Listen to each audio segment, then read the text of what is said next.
Good morning, everyone. I'd like to thank the Graham Centre for the opportunity to come along.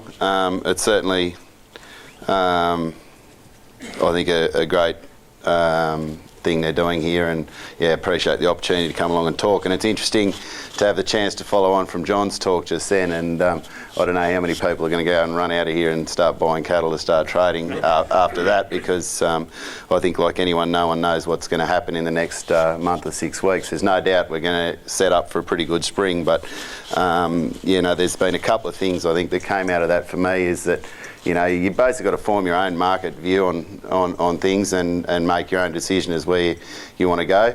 From our personal point of view, we made a decision back in June that we thought cattle were starting to get too dear to own, so we sold and basically got backgrounders on at the moment, and that was our personal view on the market and things like that. And we made the decision to background because we couldn't afford the capital and whatnot to go out and buy cattle at prices back then, which have done more than go up since then. So I may have been a bit premature, but anyway, that was the decision we made.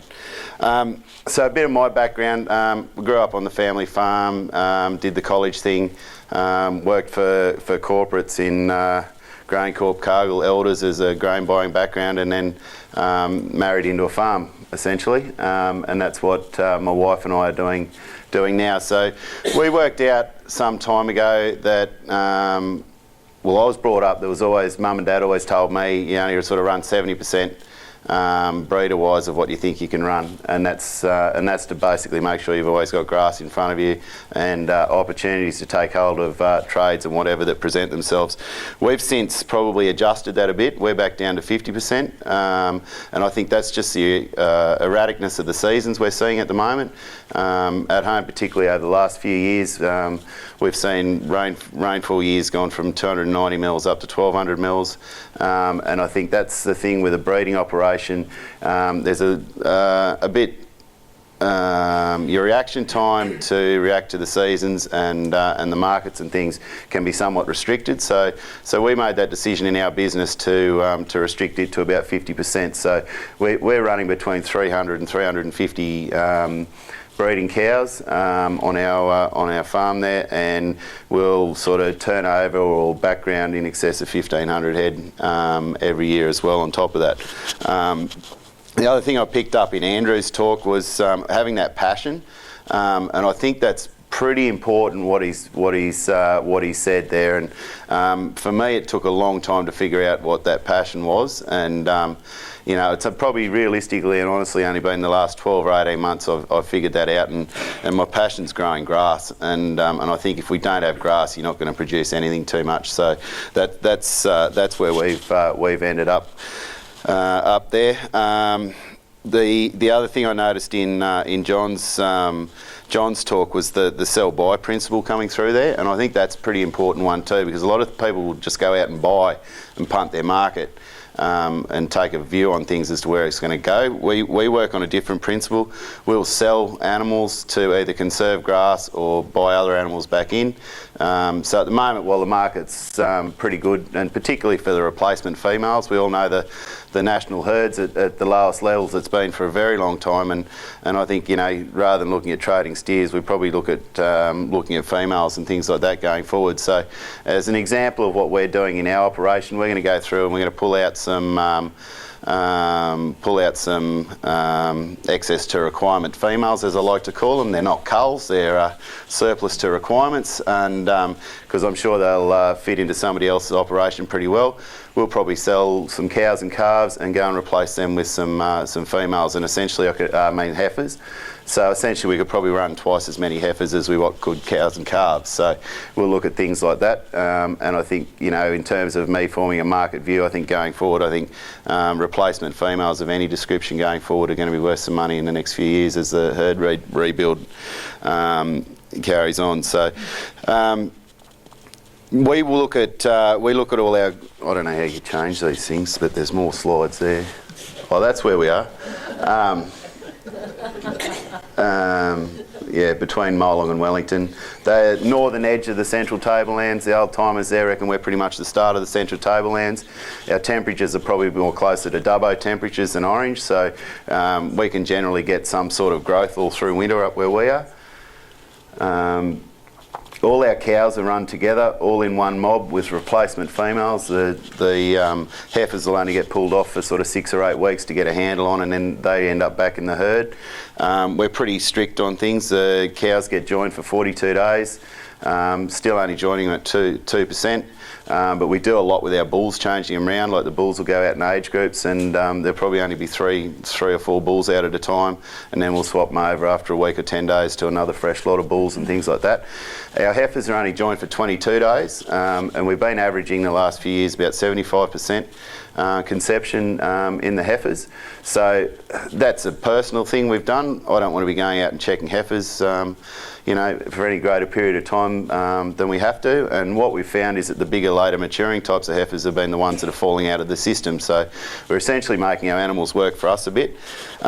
We don't vaccinate, drench, do anything with our own females, and that's just a personal point of view. I want them to harden up a bit. I think we're too soft on them a bit. Like, to be honest, like they're there to make us money, not cost us money in my view. So, but essentially we haven't done that for about 5 years. Any trades we do bring on, we will drench and vaccinate, but essentially we'll try and avoid doing all that at all cost. And it was interesting in talking about your conception in your second calvers going back in. I think we only had one heifer or maybe 2 heifers fall out of our system this year in that second calving thing. So our number one priority is grass, and we're constantly matching our stocking rate to carrying capacity.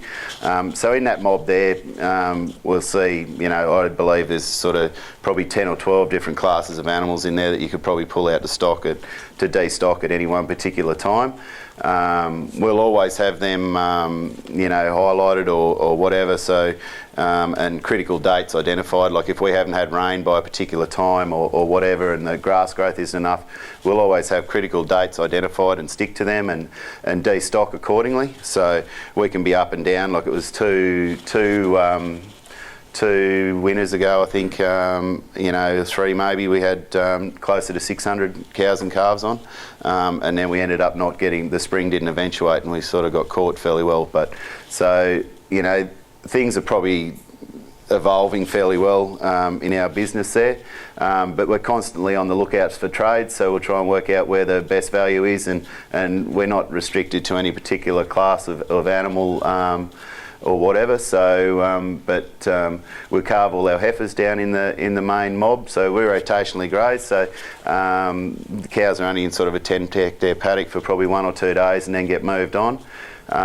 Does pose its challenges in wet years, like we've seen, but it's just a matter of opening up a few more paddocks to let the animals spread out to avoid the pugging and stuff like that. So that's the sort of animal I like. I don't know how we measure this going forward, but ideally I'd like to see my animals weaning in excess of 50% of their body weight. But due to varying seasons and things like that, it becomes a very difficult thing to measure. So, but I like a moderate, probably to smaller animal that can produce a big calf like that. So she's actually a first calving heifer, and they're all, she's actually a Sim Angus female with a Sim Angus calf at foot. So that's another thing we look at.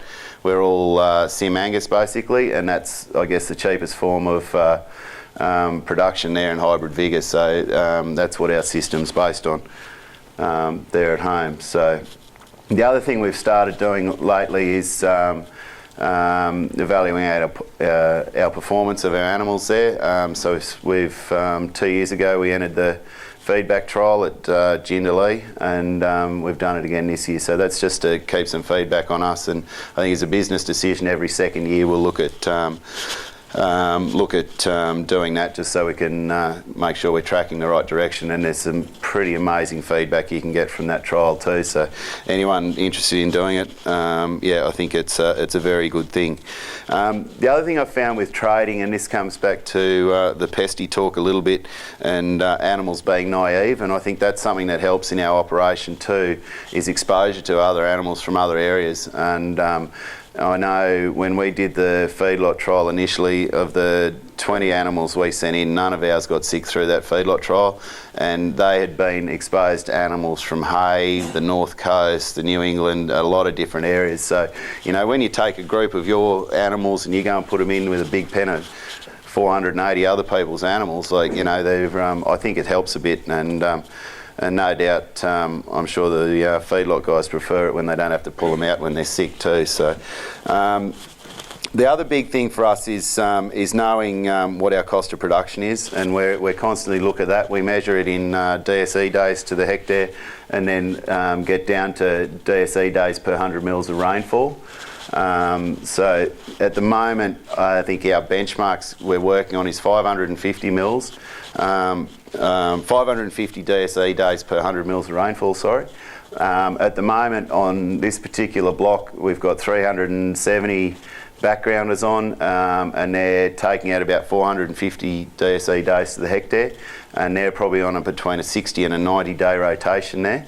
And at home on the cows are a similar level, about 425 DSE days, and the backgrounders we've got on grazing crop at home are going to be about 1,000 DSE days to the hectare on the crops and things like that. So I think my key points coming out, I don't know how I'm going for time or whatever, I've probably rushed through it a bit, I don't know, but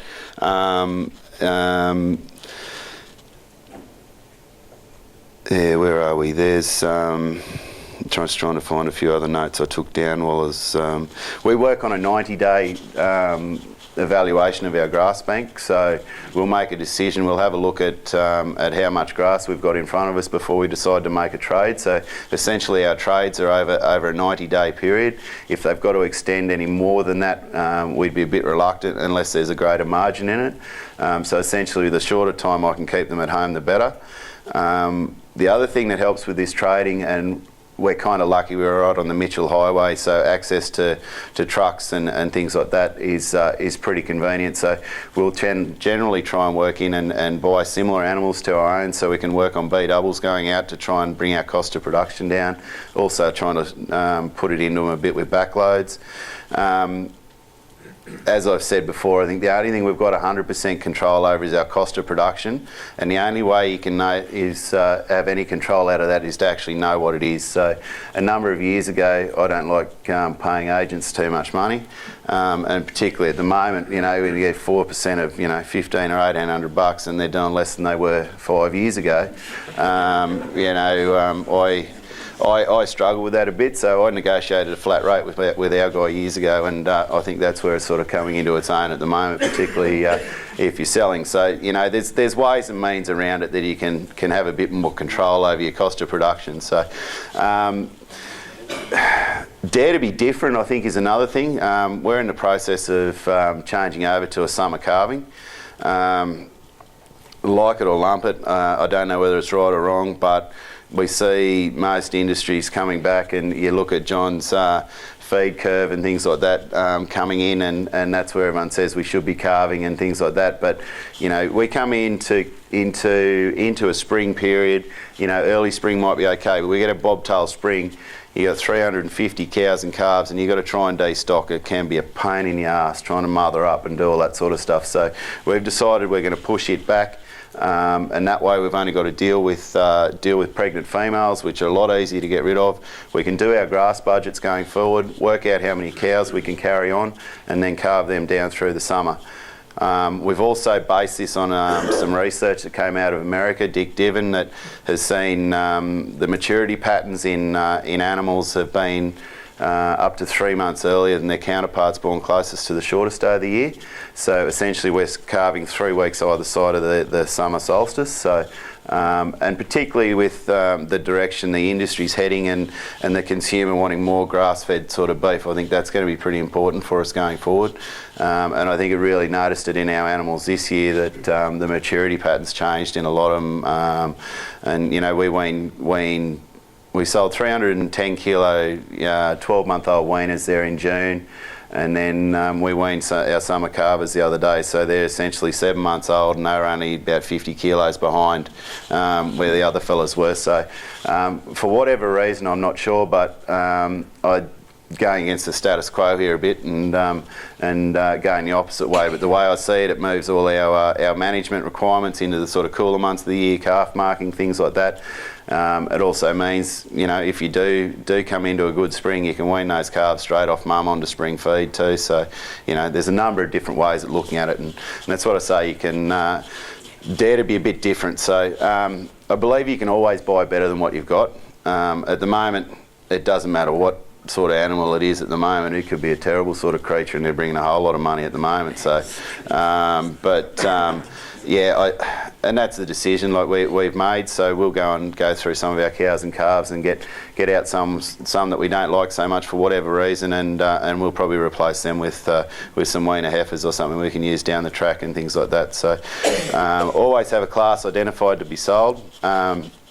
When I go into a paddock, I've missed one there, love your grass, because I think that's the most important thing. Like, you know, I don't tend to look at the animals too much. I tend to look at what's coming out their back end and look at the grass that's in front of them, and then determine what's going on there. So I think that's pretty important.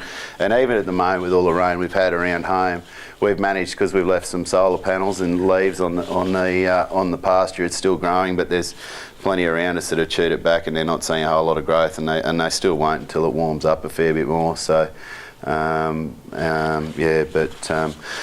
yeah, match your stocking rate to carrying capacity. So we're constantly looking at that and looking at the rainfall and have your dates set and act on them. So yeah, that's probably about me, to be honest. So I've probably gone under time. So yeah, well there you go. So obviously I didn't waffle too much. So.